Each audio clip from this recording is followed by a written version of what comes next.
Welcome back to another episode of Straight Facts. Today we're sponsored by our friends at Fan Team. You can join the Champions League knockout game now. Use the link in our description below and in our live comment section. Smash it, share it, and all that jazz. Lee, how are you, mate? How are you? Degrees sunshine today, Terence. It is lovely. Absolutely, but my tan's going nice because I was a bit pale, and I've sat outside for a couple of days, and I'm getting my tan back real quick. So nice, yeah, I'm all good, man. My tan's jaundice. That's about it. Well, that's what I looked like 2 days ago. Now my face is a bit red, but my arms are getting the tan back. So yeah, looking good, mate. Looking good. Obviously, it's not summer. Well, it's always summer for you. It's always summer for you in Spain. it is Always summer for you, which is good. Which is good. I am jealous of that. I am always jealous of that every week, especially when anytime. I've got a spare room, Terry. You can stay anytime you want, mate. Mate, I might have to take you up on that. We have to do straight facts, straight from live from Spain. Yeah, there we go. On the beach. I'm just a little concerned because I have heard rumors you're there illegally. Heard you're there illegally. Oh, yeah, of course, yeah. No, is it me there? Do you know what I mean? Like a fugitive. You seen that like Rise of the Foot Soldier in Marbella? That's Lee, isn't it? Do you know what I mean? That's 100% me, mate. 100%. He's on the run. There we go. Viewers, I hope you're all doing well. Make sure like buttons are being smashed. We've got a big packed agenda for the next hour or so. Bruno Fernandes slamming the Manchester United leaks as the Portuguese returns back to his brilliant best after his amazing Birdcamp-esque skill at the weekend. We're going to speak in Harry Kane to Man United. Is that the right move? Arsenal being top 4 favourites. I need to show you some of these tweets, brother. There's 2 tweets I need to show you. I need to delve into this. I need an Arsenal fan perspective. And we are doing a bit of a City versus Liverpool for the title debate. Who is going to win it now? The title race is officially back on. I want to start with the Bruno Fernandes stuff. Actually, we often start with Arsenal. I want to start with Bruno Fernandes. He's come out today for the second time now, and sort of slammed and pushed back against all these kind of leaks that have come out of Manchester United. And here actually is what he said today. I think we can hear this. Can we hear this?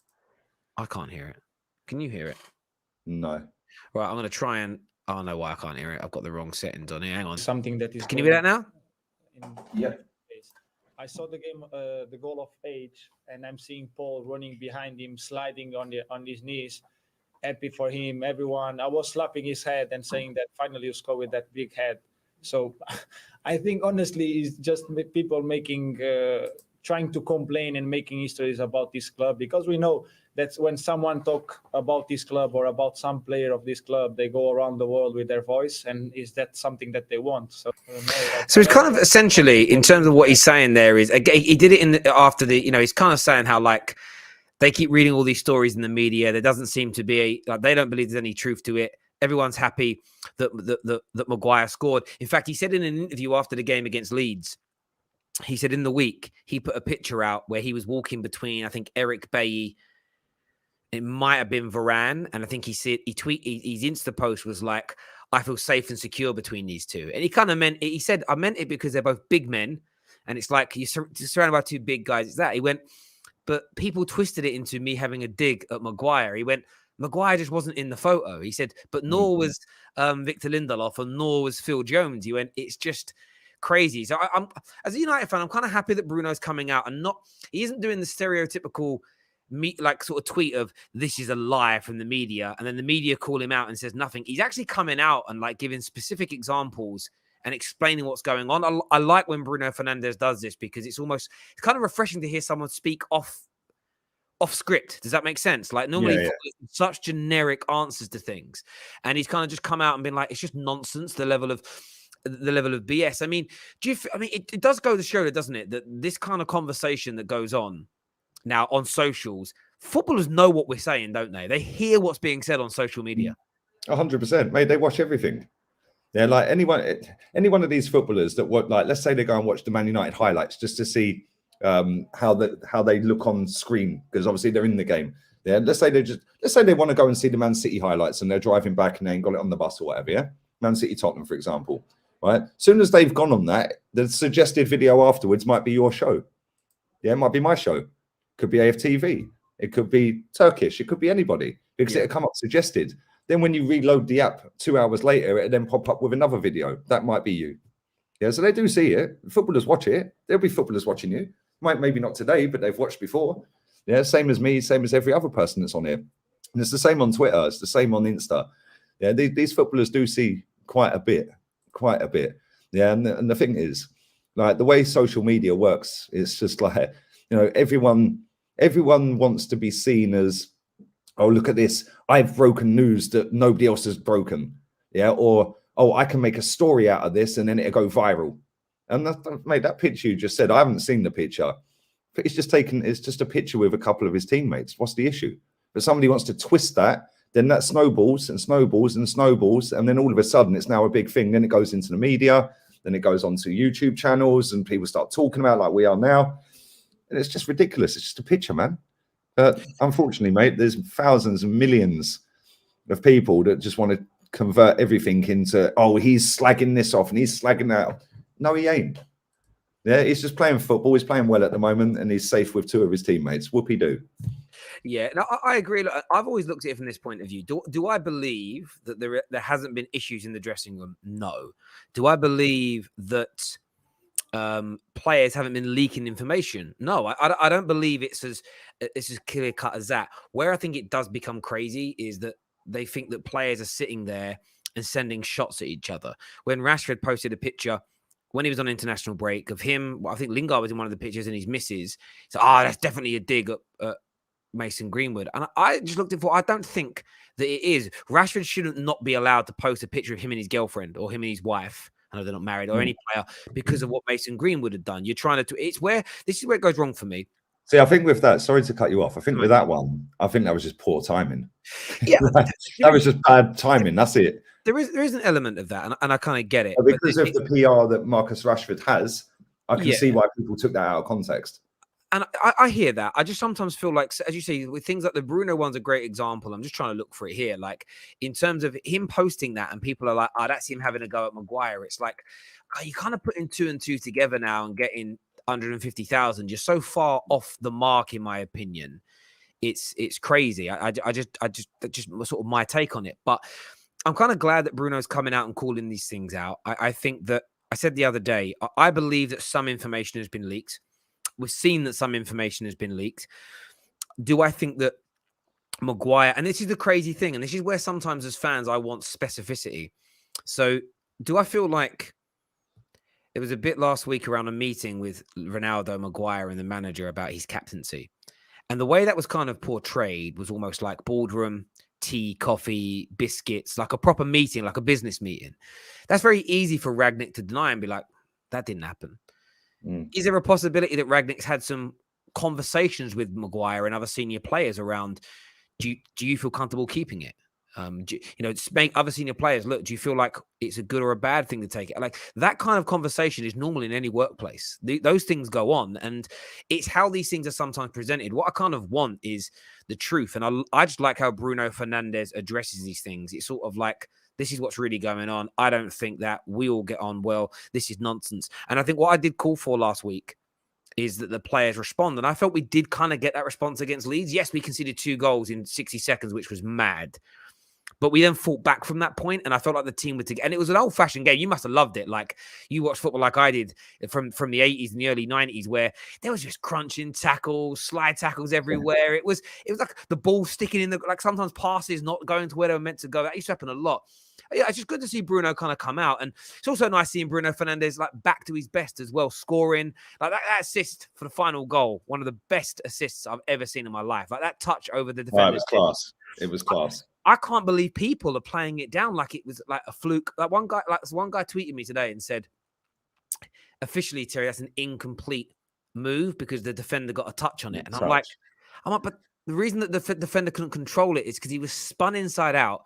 He was dizzy and he couldn't control it. And then Bruno would follow his run on. It's weird with Bruno, how no matter what he does, the guy just gets criticism. It's crazy. It's crazy. Mate, that people, Like, listen, I'm not his biggest fan, right? But that was class. Yeah, and I'm a football fan.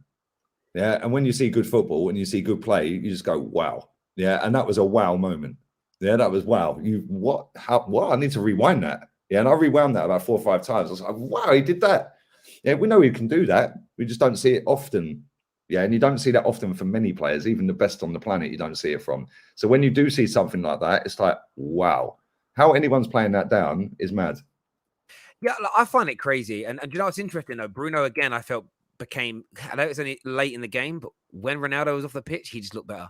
It's they definitely occupy. Well, who knew? Who knew? It's one of those, well, the thing is with Bruno. Bruno is the most creative player in the Premier League this year. Chances, big chances, everything. He's done a very good job. The thing with him and Ronaldo, I don't think there's a clash of personality. I think it's just they both want to occupy the same positions in the attack, and there's not room. And that's quite normal. Like, you'd never have had a team. Bergkamp and Ian Wright and Bergkamp and Henry worked because they're different strikers.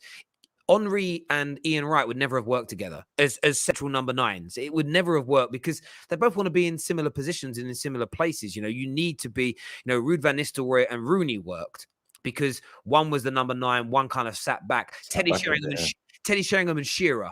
Great combination because they want to occupy different areas as centre forwards. And I just feel like Bruno as a midfielder and Ronaldo as a striker, they just occupy similar areas. And like they both want to be the hero, Terry. That's what it is. They both, they both want to be the hero, which is great. But at the end of the day, it hinders your team. Yeah, and you need to have somebody like Cavani and Bruno would work better than Ronaldo and Bruno. Because Cavani will make different runs. Ronaldo just makes the same diagonal run across the box. Yeah, Cavani and Bruno would work a lot better, I think, than Ronaldo and Bruno even. Yeah, if you, I can't remember what game it was, but if you look at the heat map from a game, it was a couple of months back.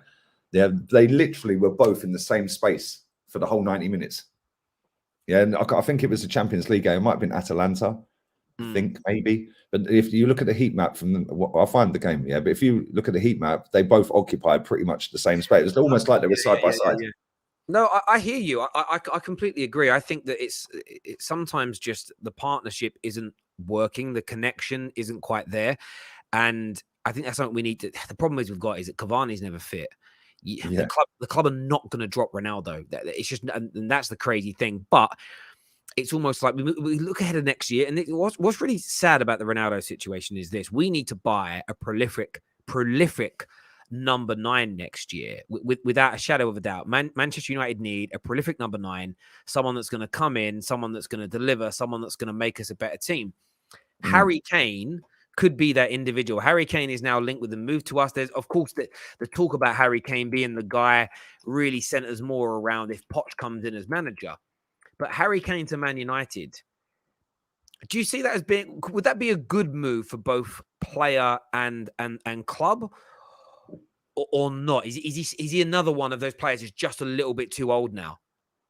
I don't think he's just a bit too old. He's class, man. He is absolutely world class. I don't care what anyone tells me. That geezer is a world class footballer and the world class goal scorer. Yeah, don't watch this season. Yeah, but he's still bagged 17 goals in all comps this season. Exactly. Yeah? Do you know what I mean? It's like, and he's been crap for most of it. And he's on 7 league goals, I think. By the end of this season, he'll bag 15 to 20. Yeah, because we know he can go on a streak where he can bag hat-trick, then a brace, then a hat-trick, then a brace. Yeah, he done it when he won the Golden Boot. Yeah, I think he scored 4 against Stoke or something. Then he scored a hat-trick the next game. It was like he scored 7 in his last 2 games. We know he can do it. Yeah, he was unplayable against Man City as well. And I think if he went to Man United, it's an upgrade in terms of the size of the club and the players that he's playing with. But is it an upgrade in terms of I can win trophies here? I'm not so sure. Because you ain't won a trophy in how long? 4 years? 5 years? Or 5 years. It'll be 5 years at the end of the season. So what's going to make him think in his head that I go to Man United and I'm going to be the missing piece of the jigsaw that can elevate them to trophies? I'm not convinced. Like he's a great footballer, yeah, but it's not scoring goals that's an issue for you lot. It's your midfield and defense. Yeah, but then if you go out and buy a couple of players in that area and sell him a dream, maybe. For you guys, it's a massive upgrade on what you've got now. Massive upgrade. Yeah. I feel like the Harry Kane situation is really interesting because I rate him as a player. My only worry about him in the summer was, is he those ankles, those injuries, and so far this year, like there's been no no recurrence of that injury. That was my concern. As a striker, he gives us everything because he's actually can play football as well. So he's complete opposite of a Lukaku. He can score all the kind of goals Lukaku can, but he can pass, he can create, he's good technically on the ball, so he can hold up. Man United haven't had that. Like I think, you look at Cavani and Zlatan Ibrahimovic that have come to Man United. They both came 5 years too late. If we could have a 5 years younger of each of those players, would have been set in that position for 5-6 years. So I think at 28, 29, he's just past the age where I really would have liked him. I'd have liked Harry Kane 2 years ago. However, you can still get 3 to 4 years out of him as an example. He's still a lot young, until he's 33, 34. He doesn't rely on pace, so he could last a little bit longer. Where I think we've got an advantage this year is the fact that I get that Chelsea and I don't see Liverpool coming in for him. I don't think Liverpool are anywhere near Harry Kane. So I push them aside. The only other two teams in England that you would look at as being more likely to win trophies than Man United are Chelsea and City. City, I think, are going to go all out for Haaland. And if they get Haaland, then there's a guarantee there's no Harry Kane. You've got Chelsea, who, again, will Spurs and Tottenham, Chelsea do the deal for that? I don't know. That they may not. Man United might find themselves in a bit of a comfortable position where Cavani's going. I think Ronaldo's leaving irrespective of qualifying for the Champions League next year. I think he'll go and he'll move on. So you suddenly have this hole. You also suddenly have £600,000-800,000 a week of salary that you could throw towards someone. Now, you're not going to give that much to Harry Kane. It's going to be sort of 250-300 grand a week. There's almost this point where City, Liverpool, and Chelsea may not be an option for him. And if we get the right kind of manager in, so whether it's Poch, some people think is Ten Hag's my choice right now, who I'd go for. If we have a better manager in, Ralph upstairs, someone like a Harry Kane, it may be his last chance of success. One thing I will guarantee this, and they'll probably go on and win the FA Cup now. I still think he's more likely to win a trophy at Man United than Tottenham. Oh, yeah. Come on, they don't win anything. I think he's just in that position now, isn't he, Harry Kane, where he may not be able to go to one of the teams that's guaranteed to win. I mean, look, he could go and sign now for PSG and win those trophies, but I don't think winning League R with PSG would quench his first. I don't think. Do you get where it almost has to be a trophy that's hard to. If he wins the Champions League with PSG, it would. But I think he has to go somewhere where it's going to quench his thirst. And I think Man United do have a genuine chance and genuine opportunity to sign him. It's just whether or not that those ankles hold out and you actually get 4 to 5 years of peak Harry Kane scoring. And as you say, on this year, it shows how high the Harry Kane standard is, that when he has a season where he scored 17 goals in all comps, and we're only like not even 2/3 of the way through, and they started the season under a cloud, and he started the season without with Nuno as his manager, where the football was drab. He's still got 17 goals in all comps. When you're a striker and you're halfway through the season, essentially, and you've got 17 goals in all comps, and you're tracking towards, another 20 odd games might get played. He's kind of tracking towards 25 to 30 goals. Still not a bad season. It's still not. You got to think. People say, "Oh, but he's stat padded in the Conference League. Who cares? He's still got to score." Yeah, I mean, people say that. I mean, just looking at that now, this year in the Conference League, he scored 6 this year in that league, to be fair. But like he scored on average in the last season he scored 8, and I don't think they were in the Europa League. Season before that, he scored 6. I think that was Europa League. Like, what he hasn't done though, and what he needs that 2018 season again. 30 goals in the Prem, like 41 goals in 48 games. It's whether or not you can get that 24, 25-year-old Harry Kane goal scoring ratio back. And a lot of people question whether or not he can do that. But 23 goals last year, he can't have dropped off that much. He's still scoring. Look at his England goal scoring record. People don't forget this, right? I know he wasn't the best at the Euros. He scored 16 goals in 16 games for England in 2021. Yeah, he's England record. Mate, he's relentless. He's such a good footballer, man. Like when you look at that goal that Kulusevski scored, like if that was I don't know, if that was Bruno that made that pass to Son, everyone would be going nuts. But because it's Harry Kane, nobody says anything. Harry Kane's footballing ability, he's the most underrated footballer for his footballing ability out there. And that's one thing I was about to say. You might not get that 40 goal a close season this door, striker. mate. That kid don't shut up. No worries, mate. Like you might not get that 40 goal a season striker from Harry Kane anymore. But what I think you will get is a player that can help create those levels of goals. And I think that's where, like, Harry Kane is seen as such a good goal scorer that people neglect the other area of his game. I think if you actually look at him this season across all competitions and look at his stats, including like goals he's created. I'm just looking at this now. So it's 17 goals. In fairness, this season, only 3 assists this year. I thought it was a little bit more. But 20 goal contributions in 34 games is not bad for a bad season. Last year, it was astronomical. It was 33 goals last season and 17 assists. So he got 40? He got 50 goal contributions in 49 games.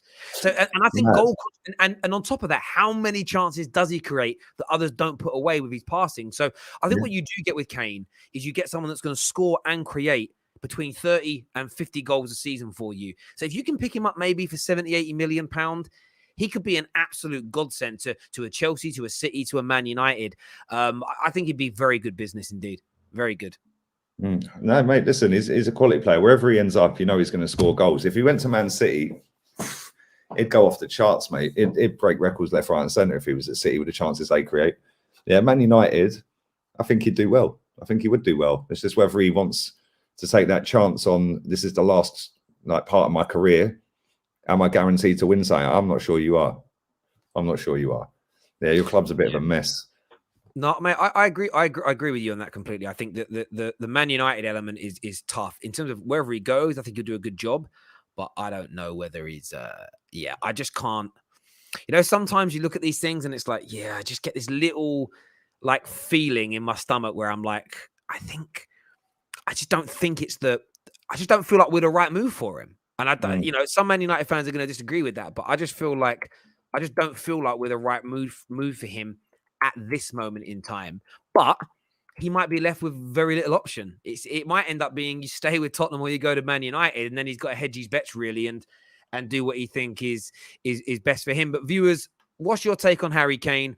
Would he be the right signing for Man United? Where do you think he could and should go? I want to see that in the comments sections, and make sure like buttons are still being smashed.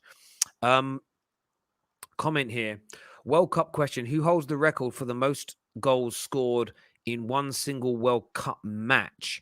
Also, I said on Lee's channel that he'll leave this summer. I think he's speaking about Harry Kane. Most goals in one match? In a single World Cup match. Miroslav Klose. I don't know the answer to it. I'm going to Google it. Most goals in one... I'd say Miroslav Klose. World Cup match. Might be someone who scored 4.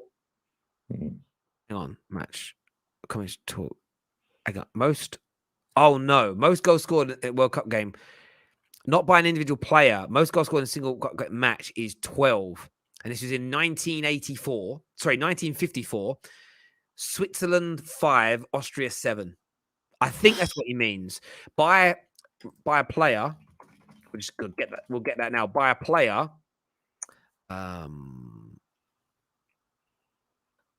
Most goals by a player in a game. Right, let's look at this.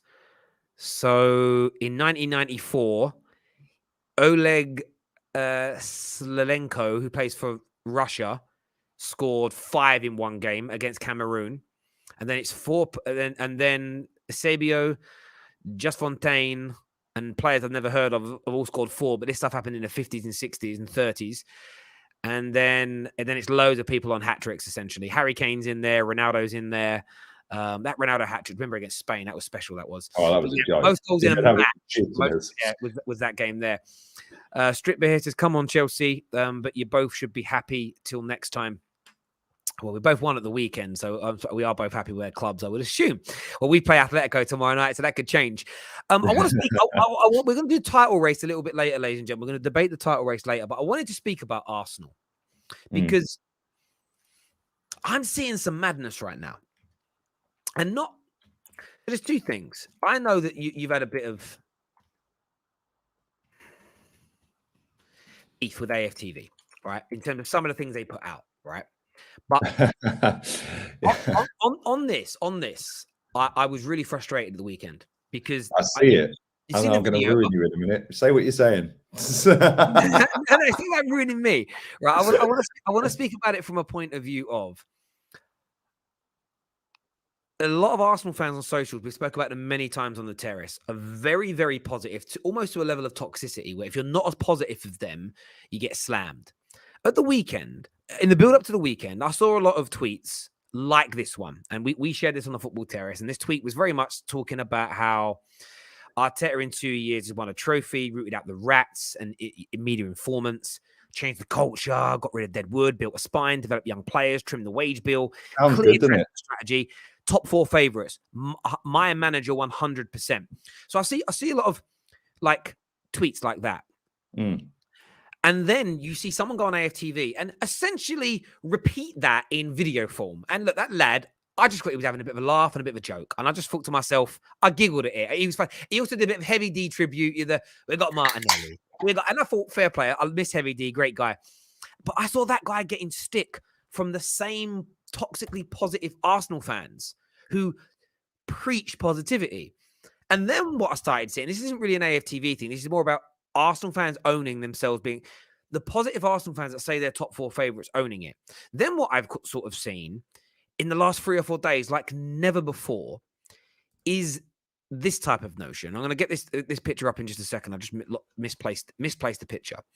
It's then stuff like this, talking about how Arsenal are being mistreated by referees. Yeah. That's why they're not going to make top 4. And it feels to me like, from a rival's point of view, like we're going to say we're the favourites. We're going to say we've improved. We're going to say we've turned the corner. We're going to say that we're getting better. But we're also going to lay the foundation to have a big fat excuse. Yep. So we don't have to blame players and we don't have to blame managers. And at the same time, when the wrong people are positive, we're going to slam them as well. It's very confusing from an outsider to look at. It's like you're either the favourites and should be happy that other people are saying you're the favourites. And equally, if you're the favourites, why are you making excuses? I don't understand it, brother. Because that's Arsenal fans in a nutshell. Most of these fans that are tweeting this stuff and writing this stuff and saying this stuff grew up on the last decade of Wenger's lies and excuses. No coincidence, they're all losers. Let's be real. Well, it's not, is it? All we had under Wenger for the last decade of his reign was, the referees, come on. Yeah, all he moaned about was referees all the time. And no one's available. Yeah, and we can't compete. So it's no coincidence the majority of our fans online are absolute losers. Yeah, that come out with this. They big it up, but then there's the excuse right there. We're not favourites for top 4. No way are we favourites for top 4. Our 3 games in hand are Chelsea, Wolves and Tottenham. How's that make us favourites? We never beat Tottenham at their ground. We beat Chelsea last season with first time for how long? And Wolves, well, that ain't easy. And we're 4 points behind you. Do you think we're going to be above you after them 3 games in hand? Because I don't. Yeah. I don't. But this is the thing though, Terry. They sit there. Yeah, so go on. No, go on, mate. Go on. No, but the three games in hand are really interesting because I've heard a lot of Gooners talk about how when your record at the early part of this season against the other top 6 was poor, the performances, the results, all I heard was it's the consistency against teams outside the top 6 that will make us gain top 4. Yeah. And what I love about your games in hand and how it's played out is actually, I think you get in top 4 is going to now be how you perform in those 3 games against 2 London rivals that you despise. You know, your record away at White Hart Lane has not been great in recent years. Your record against Chelsea, I think that's at Stamford Bridge, is not good at all. And your record against Liverpool home and away is also very, very sketchy indeed. Those performances and those results are going to be absolutely key. But again, it's all the things that are wrong with Arsenal or still being fixed are always the excuses. And I've seen this thread as well today. And this thread is like, based on LeGrove's thing about the refereeing decisions. Now I can't show this because some of these clips are going to play and I can't have them playing. But it's going through like all these different decisions in the last year or so, things that haven't gone their way, things that should have gone their way. And I kind of look at all these things. I mean, some of these decisions are correct, by the way. And I kind of look at these decisions, and the reason that I bring them up, and obviously I can't play all the footage and everything. No, of course. That happened. And there's things like this around like Red cards given against Arsenal in the Premier League times. There's like a league table here without referee errors. And I sort of look at it and think to myself, I just don't like the excuses. I don't like the idea that you're still pushing this notion that you're treated unfairly, and those refereeing errors. And so we're supposed to believe, Terry, right, that all the referees, because I've seen something, and I like Ross. Big up to Ross. Yeah, I see Ross sit on Judge's channel a couple of weeks back, maybe a couple of months back, saying that there's a northern bias because and Ross is a friend of mine, so I'm not trying to mug him off either. Yeah, but he said that there's a northern bias because there's only 3 referees in this league that are from Leicester downwards in the league. Leicester downwards in terms of where they live. One lives in Bristol, one lives in Essex or somewhere, and one lives in Leicester. Well, on that basis, how do Chelsea keep winning then? Do you know what I mean? It don't make sense. But this is a narrative that gets pushed out by AFTV, which is why I have an issue with it. Yeah, because they push out. I'll give an example. I'll show you some more, Terry, because I put them on my Insta story yesterday. Yeah, right. Mm-hmm. I'll show you some more. This is the kind of rubbish that gets peddled out. Yeah, and this goes out to millions of people. Right. Let me find it. One sec. There we go. There we go. Right. Okay. So the first one is a guy on Twitter. Yeah, that's got 300,000 followers on Twitter. They've taken that tweet and embedded it on their platform and put that out to 1 million on Insta. And it is, I can't believe it'd be a miracle if we get the top 4 with the way the officiating's been against us this season. That's gone out to 300,000 there. Then that's been cropped and put out to 1 million there. So now the narrative is, the refs are against us. Oh, yes, they're all against us. Oh, everyone's against us. Then the next one, yeah. Another guy has got over 100K on on Twitter. Arsenal after 23 games last season, 31 points. Arsenal after 23 games this season, 42 points. The process aside, the progress is evident. Well, it ain't. We're 6th. Right? Then you get this one. White Yardie thinks the referees are against Arsenal. It's evident, obviously evidence the key word of the day yesterday. Yeah, maybe they're all in a group chat and they're saying what to put out. I don't know. But it's evident that there is something going on. No, there ain't. But that is now going out to 1 million people on YouTube. Mm. Yeah, then on Insta, then on Facebook, then on Twitter. Yeah, and this is why I have an issue sometimes. Listen, they can do and say what they want. Yeah, they ain't paying my bills. So I can do and say what I want as well. Yeah, but at the end of the day, am I supposed to believe that all of these referees have sat down together, right, and gone, what we do this season, we'll stitch Arsenal up because they're going to win the league under Arteta. So what we'll do is we'll make sure, that we stitch them up and we nick all the points off them so they finish 7th. Yeah, how about the manager staying fucking good enough? How about that? Well, mate, and this is a thing, right? The referee decision thing's mad because if there was a conspiracy, it would be obvious. We beat Leeds, but just before half time in the Leeds game, Man United weren't given a penalty? This is a clear foul on. So what they'll do in their thread is show like tugs on shirts that their players haven't been given. The problem is with all this research is there's 2 things. One, you have to cross-reference it with everybody else. So you can't say you can't do a thread that shows all the bad decisions against Arsenal without dissecting. Just forget all 20 other teams. Just the other 3 or 4 teams in contention with the top 6. Go back and watch all their games, review all their corners, all the contentious decisions, all the red cards, all the penalties. And then this is the only time this is when it goes from being a conspiracy to a study and body of work that proves your point. There isn't any of it because Man United fans will sit there and reel off the handball goal that Middlesbrough scored against them as an example. Paul Pogba being dragged down as an example there that you can go to. You go back to the Burnley game. Paul Pogba barely touching a man on his back.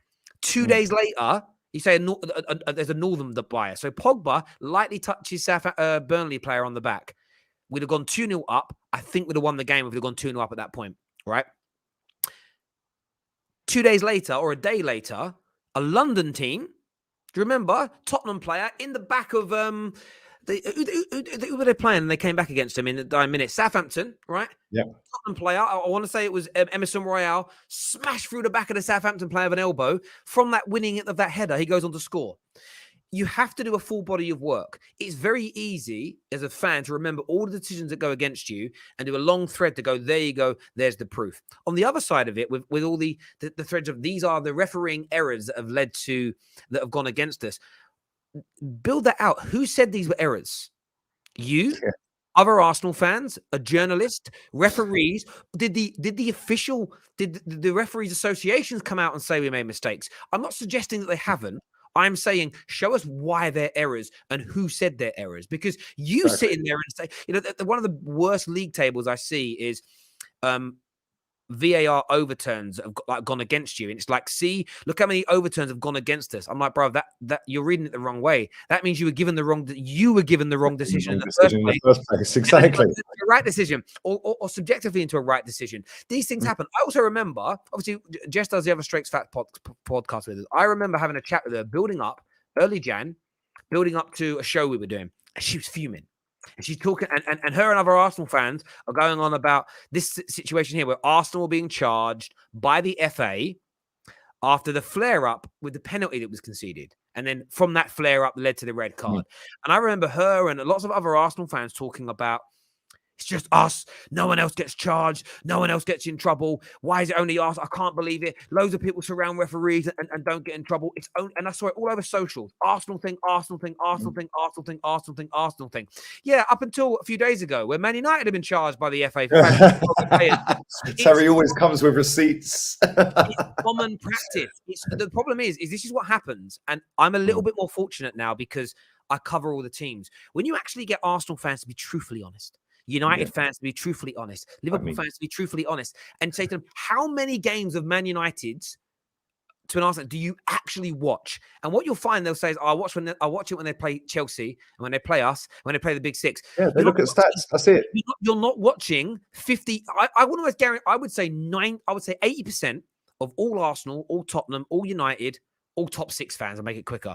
80% of all top six fans do not watch more than 10 to 15 games of their rivals per season. Right. Absolutely. Unlike because me, they're either in bed because of the time difference. Yeah, they're at school. Yeah, because of time differences. Yeah, or they just don't want to watch it. And then they sit and look at the stats on SofaScore and go, "Oh, look, Lacazette got an assist for Smith Rowe's goal." Yeah, but you go and look at the goal and he was in the centre circle. It's not an assist; it's a pass, mate. Yeah. It's not like he's rounded 4 and put it on a plate. Somebody in the chat said, if I don't like AFTV, don't watch it. Bruv, I don't watch it. Yeah, but I get sent this crap on WhatsApp every day. Again, I'm the other way to lead. Let me just say this. I like AFTV. I like what they do. I think it's a fair place to express opinion. That isn't my issue. My issue isn't that. My issue is if you're good enough for top 4, you're going to make top 4. Everyone knows this. If you watch the terrace long enough, I don't. In all these games recently, the handball against Borough, the disallowed goals against Burnley as an example, I did not come on the football terrace and say we went out tonight because of the refereeing decisions. We went out because we weren't good enough to score more goals than Middlesbrough at home in the FA Cup.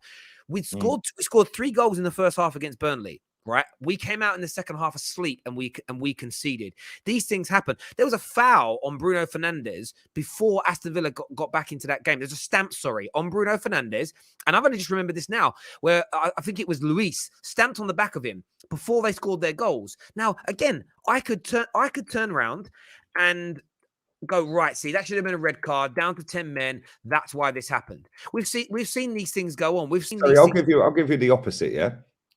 We played at the weekend against Brentford. Cedric Suarez, went flying into a tackle on some geezer, caught him on the metatarsal. The guy's rolling around. He didn't, and I'm sitting there doing the watch along with Ola, and I'm going, "Whoa, he could be off here." The ref never even booked him.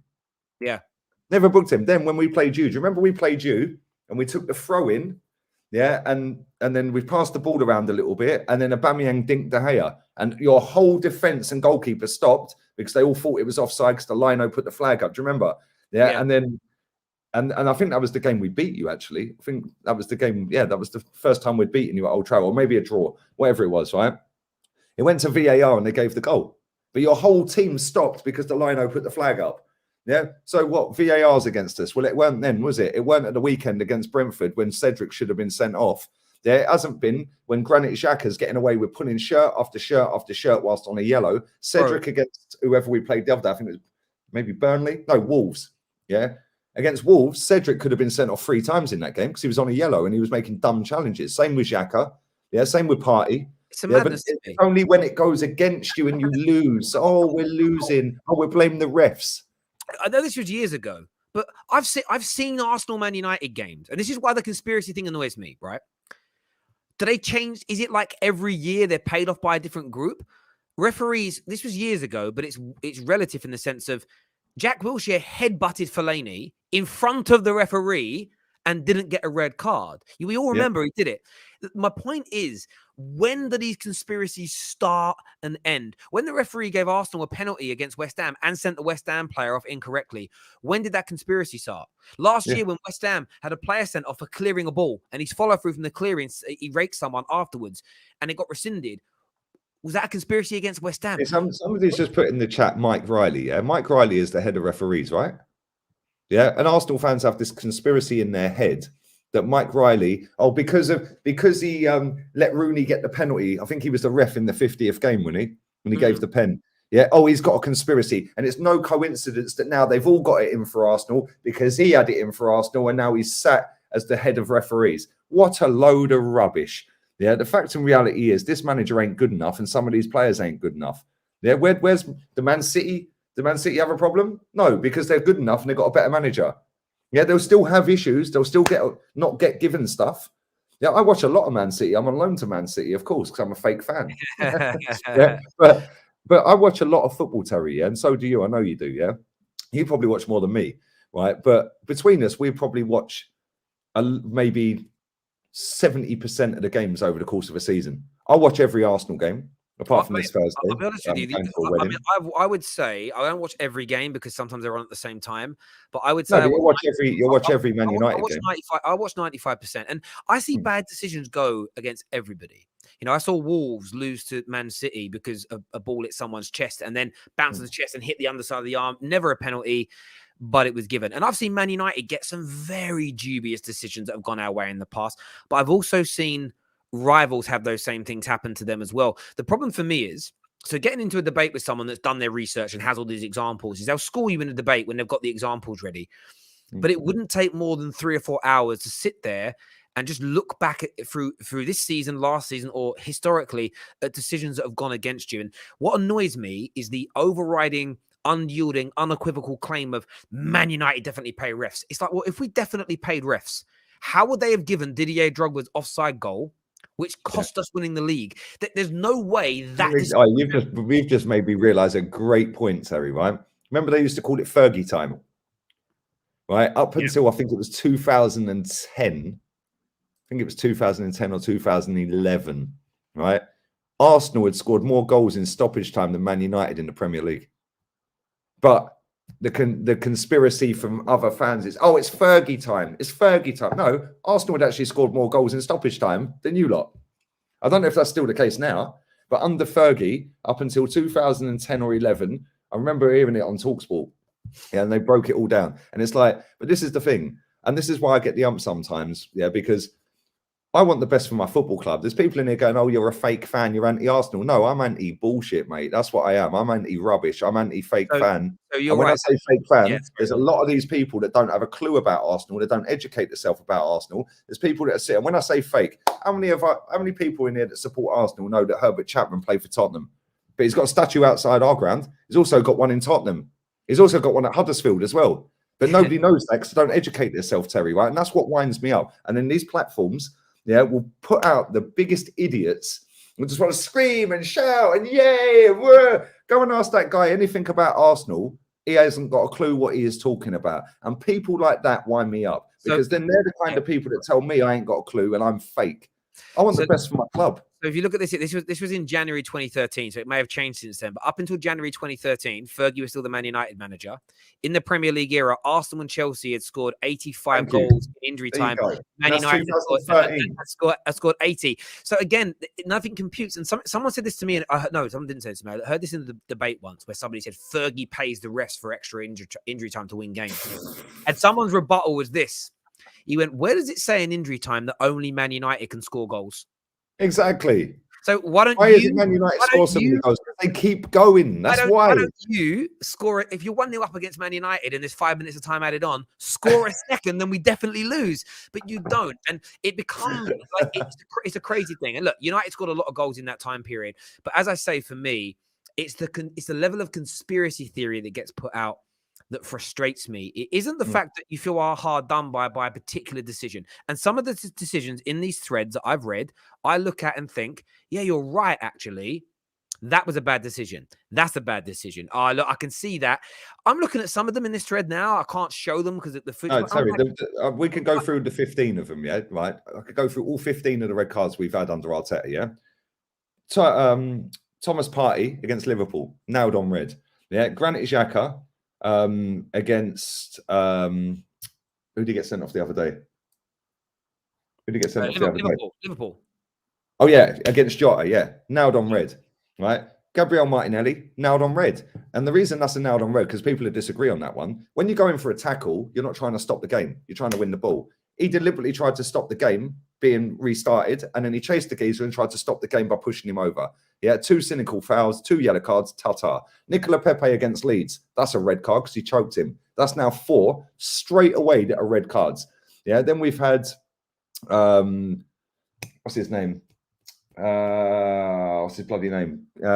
Gabriel against Man City, red card. It's a red card. You're arguing with the ref after it's been given. Yeah. Oh, but other players argue with the ref. Yeah, but how do you know what he said to the ref? Do you know what I'm saying? It's like these fans just look at anything to take it away and protect the manager, Terry. Have you ever known, Terry, right? Honestly, have you ever known another manager in world football get as much protection as this manager from a fan base for doing absolutely nothing?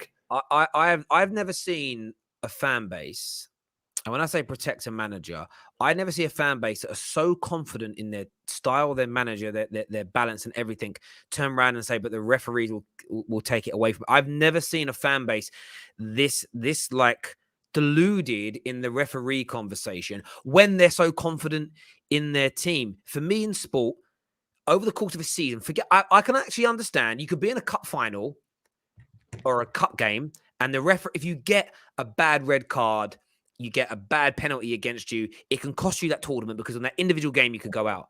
Over a 38-game season, the decisions will even themselves out. Because do you know what's interesting about the big clubs in England, the top 6, is when you speak to fans of smaller clubs, they all say, this is why I know it's all cap.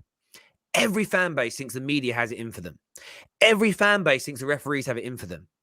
You speak to fans outside the top 6, they all think there's a top 6 bias and we get the decisions that they would never get. The fact that everybody feels hard done by on a regular basis should be the evidence you need that there is no bias. There's just bad decisions at times. There's just moments where referees get it absolutely categorically wrong from a subjective standpoint. And at the end of the day, we've even got to a point now where we got the offsides about as accurate as they've ever been. And then everyone moaned that they were too accurate. If this is what's mad about it, people want the decisions, and this is what I also see. You'll sometimes see a game where a player should be booked in opening 5 minutes. Nah, Terry, the referee. I've seen this said before. I've seen this said by every fan base. Nah, Terry, the referee was right not to say. There's a player I said Mane in the final. Mane against Chelsea. No, Mane in the African Cup of Nations should have been sent off. He was already booked and he dived.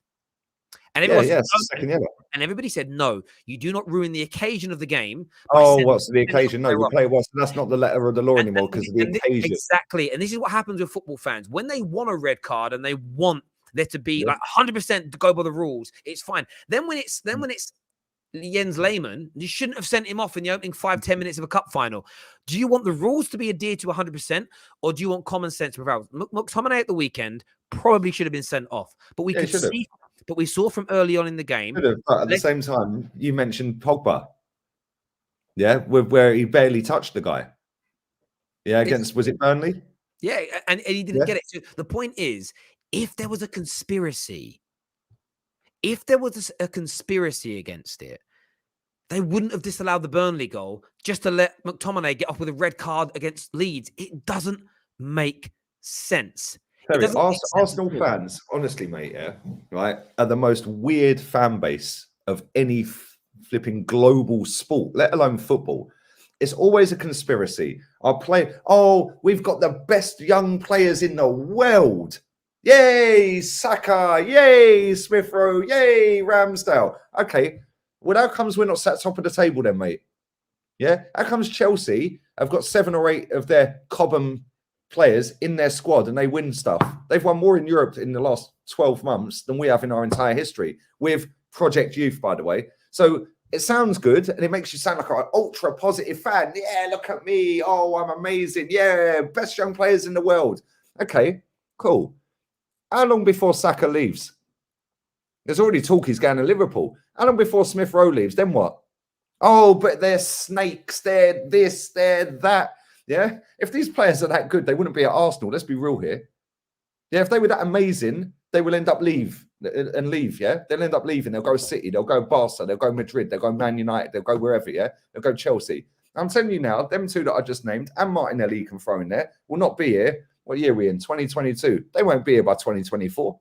All 3 of them will be gone. Yeah? I hear you on that. Then what's Project Youth then? Then what? I hear you on that, bro.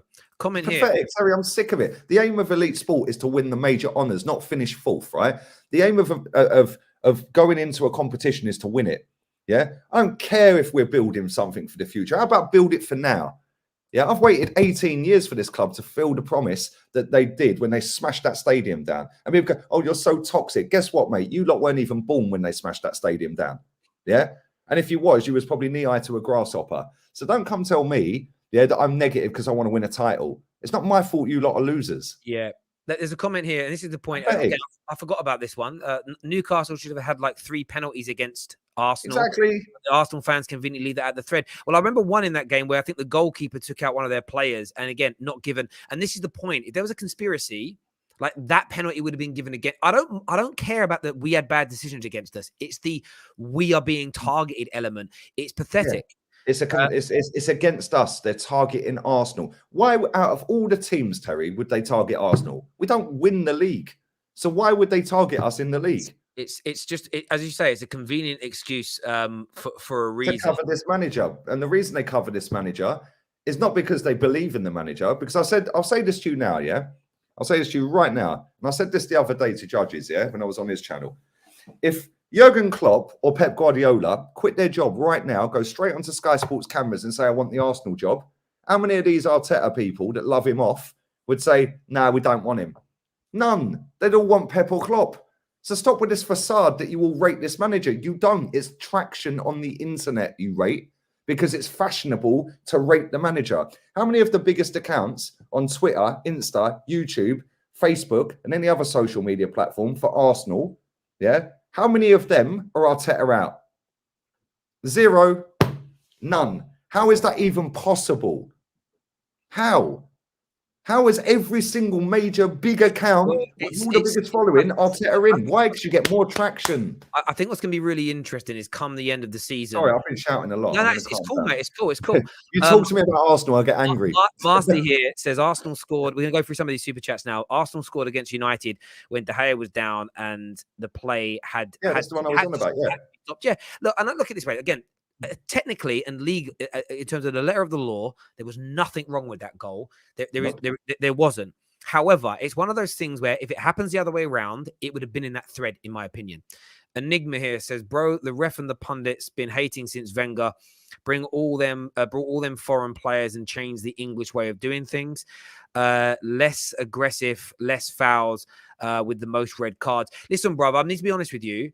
In the early years of Arsene Wenger, the aggression in that Arsenal side was beautiful. The Vieiras, the Emmanuel Petits, Lauren, to name a few. Martin Keown. You said no aggression. Do you remember what Martin Keown and the Arsenal players did to Ruud van Nistelrooy when he missed a penalty? Yeah, jumping all over the back of him. Was there a conspiracy then when we won the league? No. So this is my point. This is my point to Arsenal fans. You losing your aggression was part of your downfall. When you guys were like that and getting record numbers of red cards for a top side in the Premier League, that's when you were at your best. But that you deserve those red cards and bans. Man United, when we were in our pomp, the way we would surround refs, go at other players, we would pick up red cards at times. But it's part of what made us a brilliant team in that era. So again, Enigma, I respect the super chat. Thank you. But Wenger didn't make you less aggressive straight away. No way. Terry, we Inter fans did the same, and I'm unfortunate one of them to them in the 90s and during Juve's 9 year of dominance. Excuses as a defense mechanism, so we don't have to say we're crap referees. Yeah, and that is it. Because Terry, soon as a big account with 100, 200, 300,000 people comes out and says, actually, I'm Arteta out. One of them did it actually after the Villarreal game. I say, I've had enough. I'm Arteta out. The next day, he got so much backlash off of that. The next day he said, I was just angry after the loss. I'm backing him 100%. You absolute scumbag. And every single one of these big accounts, the biggest accounts, they're all exactly the same. They do not believe what they're tweeting, saying on camera. None of them. You can see in their eyes, Terry, the eyes don't lie. The passion I come out with every time I talk. I'm angry. I get excited. I'm feisty with it. Where's this with these other people? Oh, yeah, well, I think Arteta's doing a great job and I think we're favourites for top 4. It's a conspiracy against us. What a load of rubbish. They don't believe what they're saying, Terry. But it'll get them the most traction. Because how many times do I come on here that I say what I'm saying? You're negative. You're negative. You're negative. You're negative. You're toxic. They don't say that on there. They don't say that on the next Twitter account or the next Instagram account. Because all these people want to believe the facade that, oh, they're against us and everything's positive and Arteta's the man. Because it will get you more traction. I could have 100k plaques sat behind me now if I was positive about Arteta. Come on. Listen, I understand where you're coming from with that, bro. Enigma says it's working. Now the players and fans have a siege mentality. And I hear you on that. Not really. No. Let me stop you there, right? The only reason we've got a siege mentality is because the Amazon cameras have been following us all season. Yeah? Let's be real. Look at the way we jumped around against Wolves, Terry. The siege mentality only always delivers results. So if it delivers results, then everyone's against us. Pathetic. Terry, Arsenal fans are way beyond desperate to win major titles, so they believe in any positive stories, and it's affecting their mental health. No joke. Ash here says Lee is like that annoying apprentice contestant who disagrees with everybody's decisions made, so that in the boardroom he can celebrate the team when they win or say, "I told you." Not at all. But let me tell you something. I did tell you all on the 25th of the 11th, 19, this manager had buried this football club. Yeah, 3 weeks before he got the job. Yeah. 3 years later, or 2.5 years later, we finished 8th twice and been out of Europe. Well done, mate. 1 FA Cup in 10 trophies we've entered. He's got a 10% success rate. A comment here says, Terry, could you please organise time for me to educate Lee Gunner? Arteta is the best manager. Ignore this kid. This kid, I swear, man, this kid follows me everywhere. Bro, I need to get a restraining order on you. I swear down. He's my stalker. He turned up outside my work once. Are you for real? I'm not joking. Everyone on the terrace knows Safe's. Yeah, this guy is not screwed on properly, mate. Literally, emails me, DMs me. Stop messaging me, you weirdo. He wants Arteta to be Man United. He's not even an Arsenal fan. He's a Man United fan. I know. Yeah, how about educate yourself on Man United before you come and talk to me about Arsenal, bro? How about that? Wenger at Arsenal, 118 red cards. Fergie at Man United, 49. Is that true? Yeah, it is. But this is another thing that's gone around, and the narrative that's been pushed by all the biggest accounts saying, oh my God, Fergie. And then it's Arsenal have had more red cards this season than percentage-wise for tackles. We've had the second lowest amount of tackles, but the most red cards. We'll go and have a look at the challenges, mate. Yeah, go and have a look at the challenges. Yeah, it's ridiculous. This is ridiculous. Yeah, and I'm sick to death of it. And this is what me, Kenny, Jez, Northside, Brandon, and a few others are up against, mate. Yeah, but I ain't shutting up. Yeah, because this club needs to win a title. That is why they smashed that stadium down. All these people that want to come with these conspiracy theories, you're either lying through your teeth, yeah, or you haven't got a clue about this football club. Maybe both. I'm sick of it. Tyrone here says one thing we haven't been that I saw against City, this is from a Spurs fan, was aggressive and professional fouls. It's how you foul when you do it, and reputation is part of it. Reputations do precede you. There is, I do get that completely. There's a comment here that says, "Did you know that if Putin invades, NATO will sanction Russia's oligarchs in Europe and freeze all their money and assets? That includes Abramovich." Well, yeah, but that's cool. That's great, but it ain't going to happen. Well, one, it might not happen, and also it doesn't matter because they can only you don't pump hundreds of millions in anymore. But yeah, that's an interesting one to know. But I'm not going to get too deep into it because I have no knowledge on the situation. Do you remember when David Luiz was sent off against Wolves for the slightest touch? Same night, same thing happened when Man U smashed Southampton 9-0. One was taken back from that day, and I know something is not right. Well, interesting. David Luiz, I remember that game. David Luiz, deserved to get sent off because he was clumsy and he was out of position. The stride pattern, for both, I remember that exact incident. The stride pattern, the striker, whoever it was, slowed down a little bit, which meant David Luiz clattered straight into the back of him. An experienced centre-back of David Luiz's calibre should know that guy's going to do that. I think on top of that, do you know what's funny as well? So what I did see as well on social media yesterday, you know, McTominay had the head clash with, I forget the guy's name. I think his name is pronounced Cock. I think that's actually how you pronounce it. Yeah, it is. I think it is.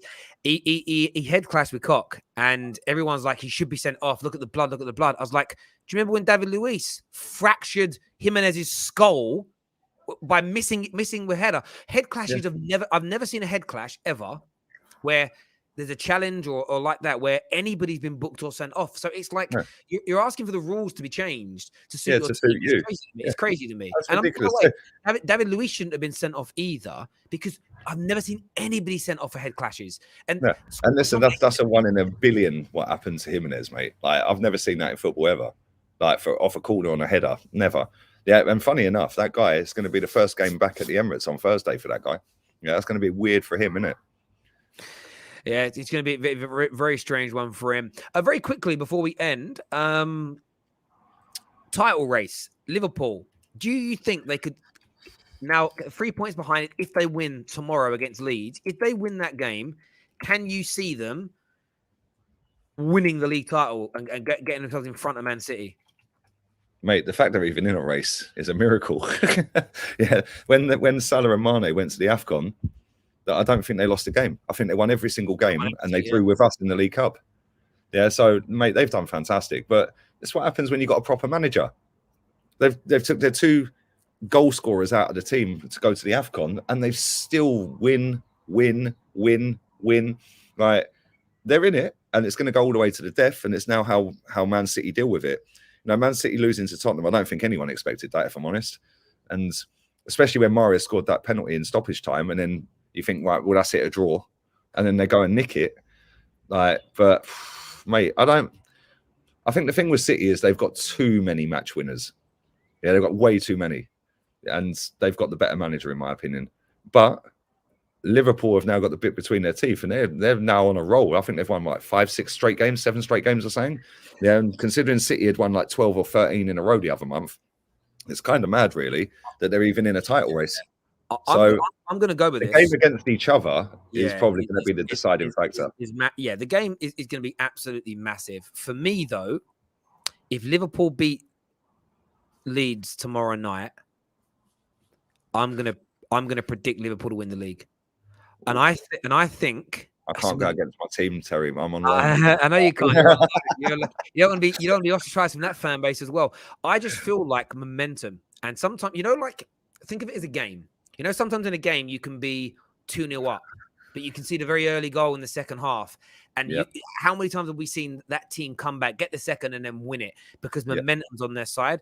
I feel like if Liverpool get within 3 points and they go into that game at the Etihad 3 points behind, maybe even closer to them, because I think Liverpool will be level on points when they go to the Etihad. And the mentality element is this. City were 11, 12 points clear. Yes, Liverpool had 1 game in hand, but that is 11 to 12 points they were clear. You have to win the league from that position. It's you not winning from having that much of, even with the game in hand, you're 9 points in front. 9-point gap when you're Man City with Pep over any team, you have to win the league. Liverpool were written off. Were written off at that point.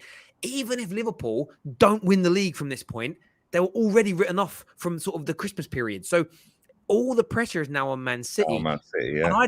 And they're not impervious to it. And I mean, to be fair, I'm looking at City's fixtures. Nailed on wins, mate. I literally just nailed on. Some of the 13 points clear. And the point is, it's the way the last time Liverpool were in a race with City won it. but it was Liverpool that had this. I think they had like an 8-9 point gap. City did have a game in hand, and it was this element of, well, Liverpool should win. Should having to win when you're being chased, when a team is suddenly getting better results than you, the mentality is very, very hard indeed. And if Liverpool, as I say, beat Leeds tomorrow night, they then become my favourites to win the Premier League. And I think that's because Diaz going in there looks brilliant. Konate is now stepping up and looking like a serious player next to Van Dijk. And there's a swagger in the last month that's starting to appear back in this Liverpool team that reminds me of them back in 2018, 2019, 2020, where they just become the best team in the world and they were untouchable. And I just feel like with City's team, they're going for a little bit of a dull patch. It's still brilliant. We're talking about the elite end spectrum here, but I'm going to pick, if Liverpool win tomorrow night, they will win the Premier League. I'm looking at both fixtures, right? Liverpool have got Arsenal coming. Well, they've got Arsenal coming up. Straight after that, they've got Man United. Then they've got Watford. Then they've got City. Yeah, them 3 games again. Well, they beat us every time. Although at the I know they beat us in the Cup at the Emirates. At the Emirates, we ain't got a bad record against them.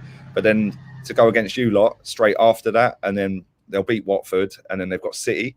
That little period, then they got Aston Villa away. Then they got Everton. I mean, that little period there between March and April, mate, I can see City with their fixtures. Yeah, I think City will win it, mate. Yeah, it's going to be close. And they could, it's always going to be close. I want City to win it because I don't want Liverpool getting 20 league titles and matching Man United. I want City to win it just so I can say my loan was successful. But I don't do predictions based on what I want to happen. I do what I like on what I feel at this moment in time, and I feel like that's what could happen there. So that would be an interesting one. Viewers, obviously want your take on that. We want your comments on it as well. Lee, I know you got to shoot off because you got a busy evening ahead. Viewers, a massive thank you to each and every single one of you. Please go check out Fan Team. Great opportunity to join their Champions League knockout game competition. They've got a number of other games that you can play on their site as well. It's a brilliant company, brilliant application, brilliant website as well. Link in our description and in the live comments section as well. Get yourselves across to that at Fan Team and get that done. Someone says, Terry, what's up with the secret phrase? It's in that envelope. You just got to guess it. You ask every week, Nez, and you never guess it. It's there. Put a super chat in and guess. If you don't want to guess, it's up to you. Well, what's the clue? The clues. Oh my God. I got it last time and it was rigged. See, it's rigged. It's a conspiracy, Terry. There we go. That's what it is. That's what it is. Listen, everybody that has tuned in, a massive thank you to each and every single one of you. Until next time, take care. Goodbye. God bless.